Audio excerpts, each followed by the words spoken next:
So guys, গতকাল ছোট ভাইকে গোপালপুর থেকে বাড়ি আনার পরে আমার হিরো বাইকের কি হচ্ছে আমি নিজেই বুঝতে পারছি না।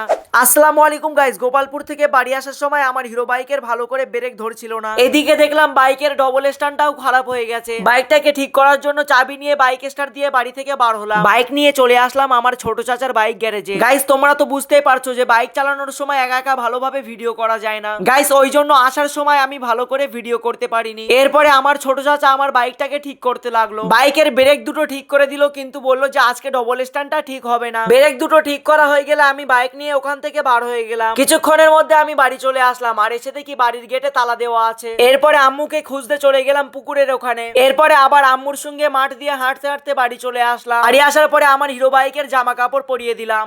গাইস, কি আর হবে, গরিব বলে আজ কোনো ভালো বাইক কিনতে পারছি না। কিন্তু গাইস, ইনশাআল্লাহ তোমাদের সাপোর্টে আমি একদিন অনেক দূরে এগিয়ে যাব। তো যাই হোক, ভিডিওটি কেমন হয়েছে তোমরা কমেন্টে জানাবে, আর ভালো লাগলে অবশ্যই লাইক আর টুকুস করে চ্যানেলটিকে সাবস্ক্রাইব করে দিও।